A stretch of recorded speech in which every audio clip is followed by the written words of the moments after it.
Welcome to the Ruthless Criticism Podcast. Today is Saturday, May 26, 2018, and you know what that means. We are just a handful of days away from the gubernatorial primary in California, June 5th. Get out and vote. But no, seriously, don't vote. Well, vote if you want to vote. But realize that's not really going to do much. That said, the topic of today's program is communists in the bourgeois political sphere. Originally, I was going to talk a little bit about Gdpr, and I think I'll still take a couple minutes on that just because I found it interesting. Gdpr, for those who don't know, is basically a new privacy regulation within the EU, and I found it a little bit interesting because I was receiving a ton of emails from various companies that I haven't really paid any attention to in a long time that have my email.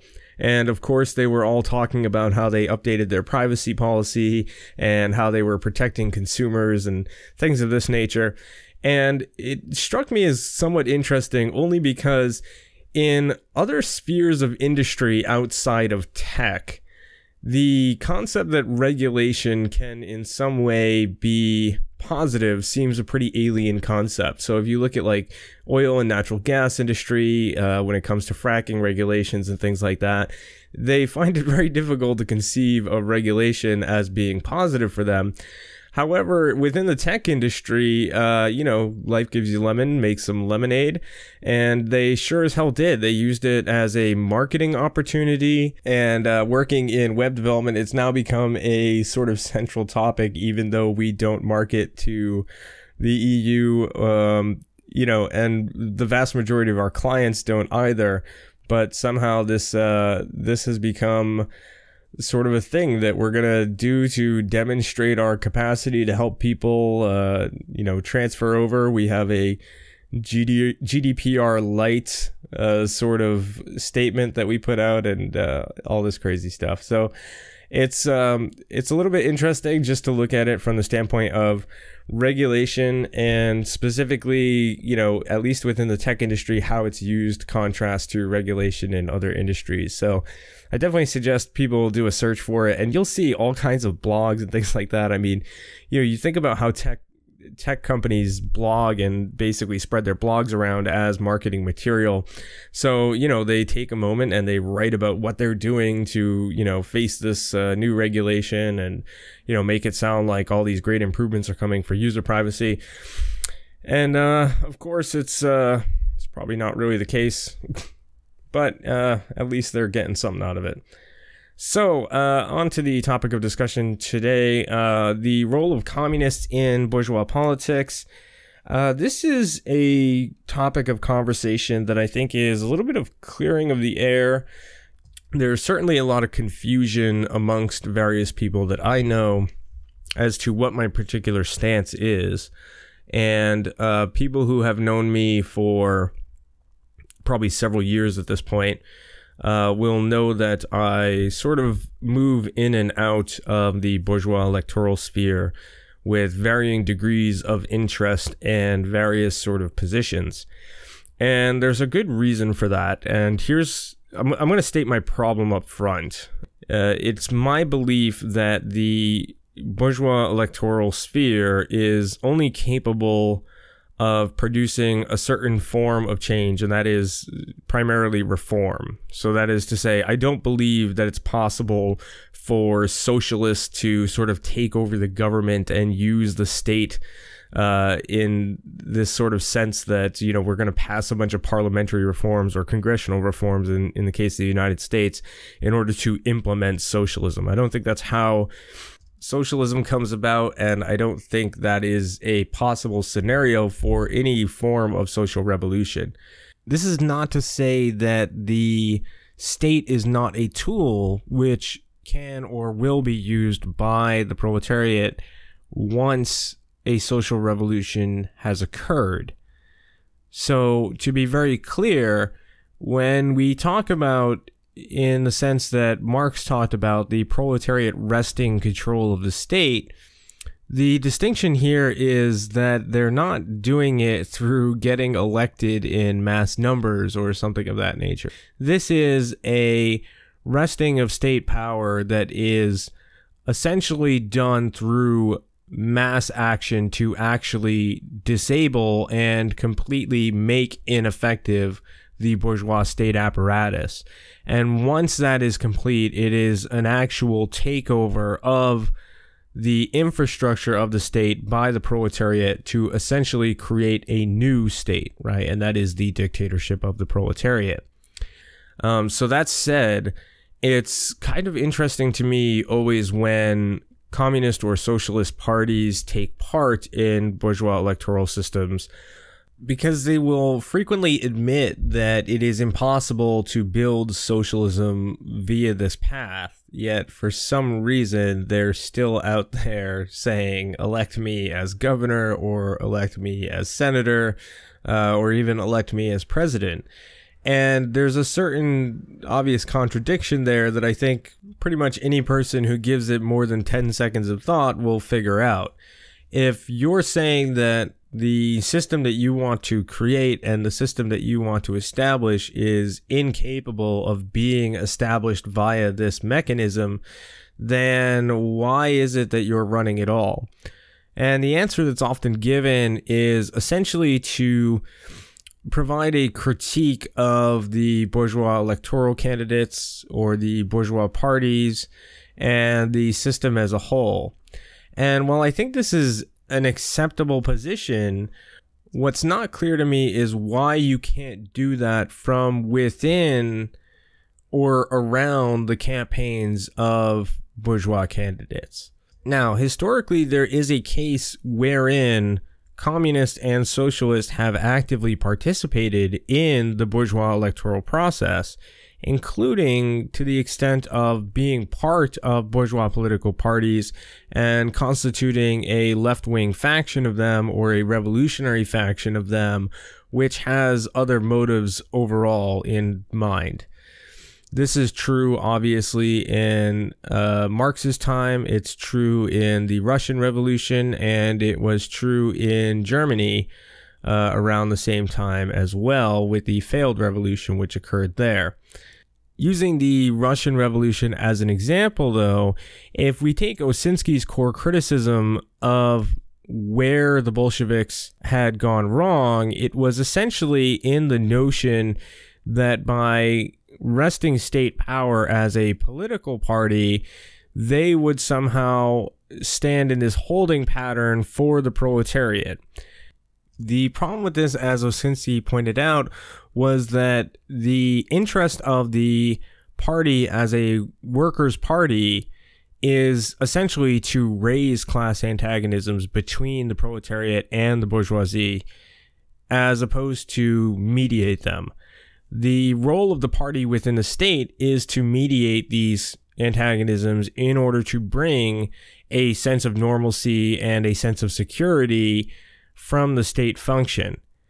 And those two things stand in contradiction to one another. And the more integrated the party becomes with the state apparatus, then the more their concern becomes the mediation of class antagonisms as opposed to the heightening of them.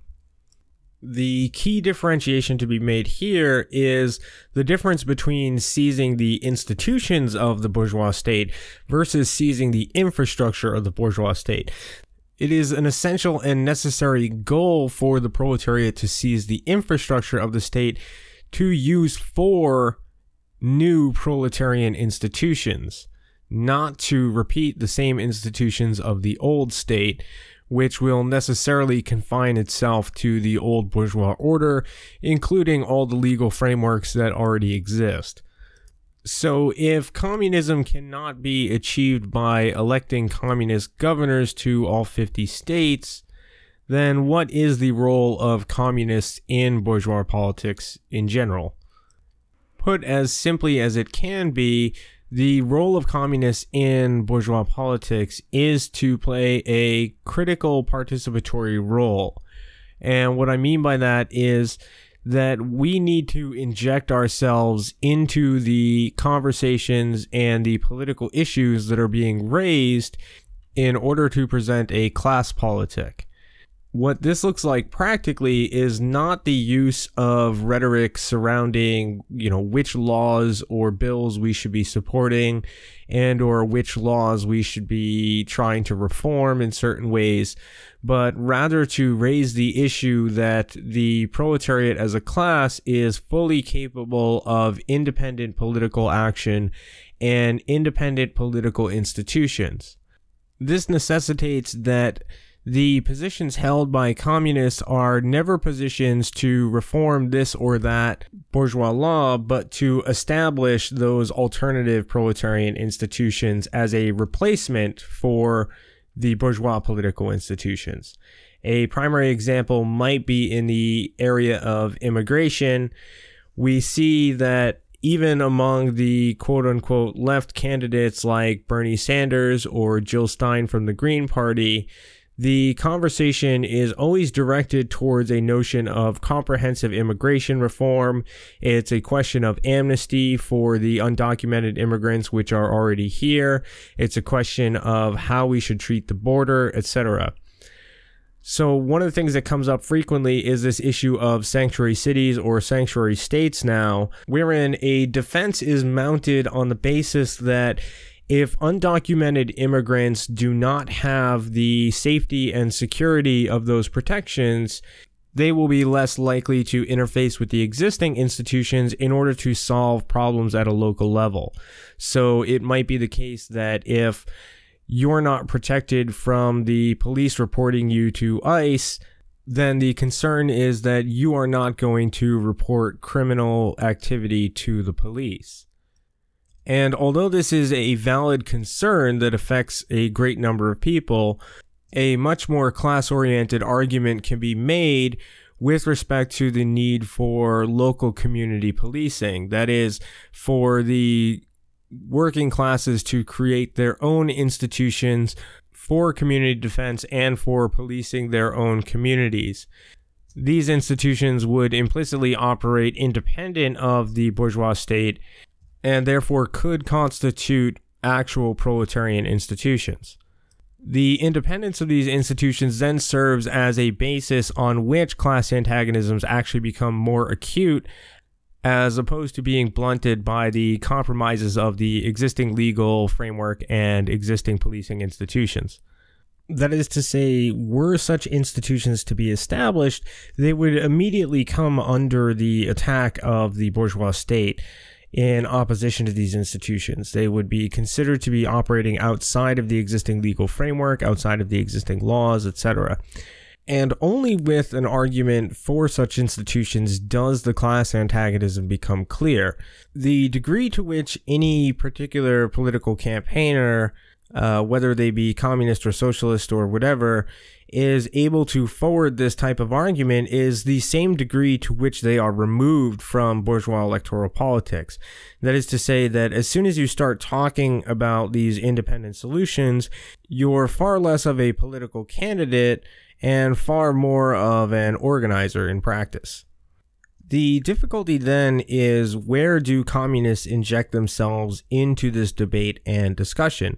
And that is traditionally what the political campaigns of communist and socialist candidates have attempted to solve. That is to say that by running for a political office, there's a feeling that the platform can be demonstrated to a wider audience, that it can enter into the media narrative, as well as provide opportunities like the gubernatorial debate we saw at San Jose State University a few weeks ago. And while this is true to a degree, the problem is that this debate is always framed within the existing structure of the current state institutions. So questions are going to get quite particular. They may be along the lines of, would you support SB 562 if it was passed in the Assembly and the state Senate, such that, if you were elected as governor, would you sign that bill? And these types of questions don't really provide significant opportunity to raise class politics. The danger then is that in order to seem viable as a candidate or to be taken seriously as a candidate, there has to be a case made as to how willing you are to compromise, how willing you are to quote unquote cross the aisle to make something happen, and what sort of political game you can play within the existing institutions in order to forward whatever political positions that you happen to hold. In short, the more you forward an actual socialist or communist position, the less likely you are to actually be invited back to speak, and the less likely you are to get serious media coverage or be taken seriously as a candidate at all, and therefore it is actually in opposition to your goals one way or the other. That is to say, you can't forward class politics without excluding yourself from the debate overall. So if you want the platform, you have to play the game, and if you play the game, you can't actually forward class politics. The prime example of this was the 2016 Bernie campaign, wherein it was constantly touted that far from being unable to get things done, Bernie Sanders was the amendment king. He had more amendments on the floor with bipartisan support. He had worked more often than not with Republicans to reach compromises in order to quote unquote get things done. And this is the real-time viewing of how the current state institutions are concerned with the mediation of class antagonisms, not the heightening of them. So as critical participants in bourgeois electoral politics, communists necessarily have to work within whatever sort of semblance of proletarian institutions that currently exist. And this is pretty difficult because most of these institutions have been co-opted. For example, trade unions and labor unions are heavily co-opted by the existing state apparatus. They are predominantly concerned with reform of labor law and labor regulation. They will back candidates from generally the Democratic Party, but really essentially only candidates that are interested in operating within the existing bourgeois structures. Similarly, it is the Democratic Party that is going to attract the largest number of immigrant rights activists, women's rights movements, as well as various civil rights organizations which are fighting on behalf of ethnic minorities. And therein there are active attempts to convert essentially all politics to identity politics in order to avoid the larger class conversation and ferment division, not solidarity between these different groups. Even within a particular bourgeois movement, you might see, for example, different groups sort of vying for the attention of bourgeois politicians towards their specific demands. Critically, then, it is important for communists to inject themselves into particular environments that are more conducive for class politics.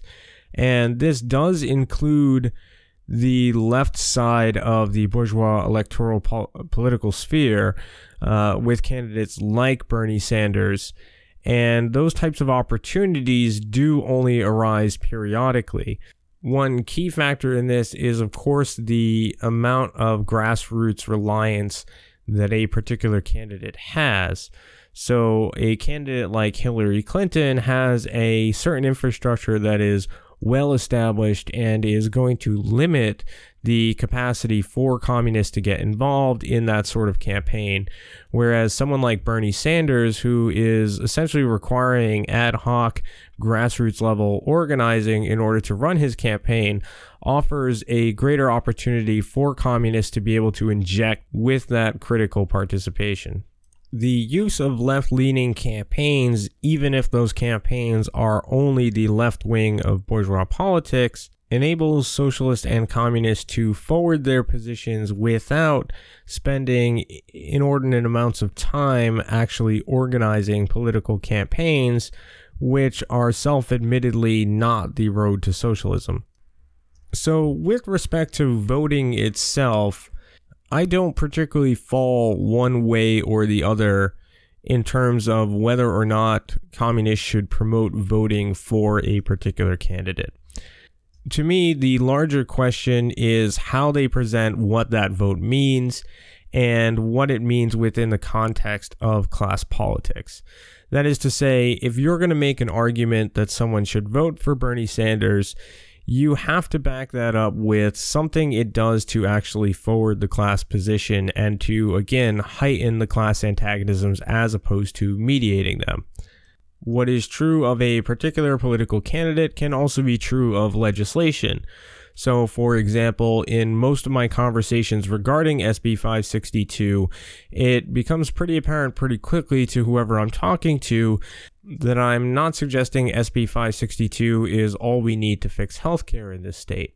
Quite the contrary, whether it be SB 562 or a national Medicare for all bill, my position is that such bills are untenable in the capitalist infrastructure. That is to say that it is my belief if we were to implement a national healthcare system in the United States, that this would not be something that would be economically tenable.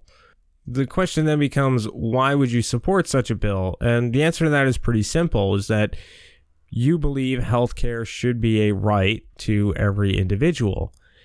It doesn't have to be economically tenable in order for you to support that bill. Quite the contrary, if you support the bill on the basis of what it actually provides people, then it is possible to make an argument that since it is not economically tenable, we need to go further and actually change the system to such a system that would enable that type of protection for people. Now, this isn't to say that I think that there would be some immediate failure in the economy if such legislation was passed. It's simply to say that over the course of time, what this constitutes is a disruption in the amount of surplus or the rate of surplus that can be extracted from the workers. This, of course, will have a down-regulating effect on the rate of profit and therefore is liable to cause significant issues for the capitalist economy. When that occurs, the position of communists must then not to be to reform healthcare, but to throw away the system that is incompatible with the provision of healthcare for every man, woman, and child in this country and beyond. In short, you have a very clear choice. Either you think that healthcare should be a universal human right, and any system that is incompatible with that should not be the system to which we adhere, or you think that the social system should trump any sort of efforts towards progress that we think we can make. For working people, at least, the concerns of a functioning capitalist economy are precisely the same concerns with respect to the question of, do I have healthcare? Put another way, the interest that working people have in a functioning capitalist economy is whether or not they're going to have healthcare, or for that matter, housing or food on their table.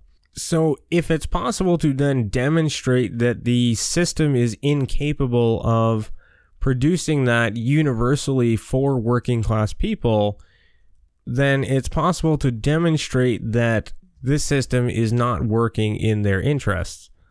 Traditional notions of accelerationism basically argue that conditions for working people have to be made worse in order for working people to try to make a better system. And while I think that's true, it has to be done in the context of trying to make conditions better. That is to say that we have to highlight the incompatibility of the system with producing good outcomes for working people. But the only way that you can actually do that is to try to produce good outcomes for working people. Or rather, at least that's the only way that you can accelerate it. Otherwise, capitalism's devolution will, of course, occur naturally over a certain period of time, and it will have its anarchistic ups and downs, which will cause all sorts of horror and strife for working people. But these manifestations and their causes will remain in essential obscurity without a proper critique. My position is simply that within the sphere of bourgeois electoral politics, it is the duty of communists and socialists to offer that critique. Nothing more, nothing less. If you like this podcast or you found it insightful in any way, please leave a comment, thumbs up, and as always, make sure that you subscribe.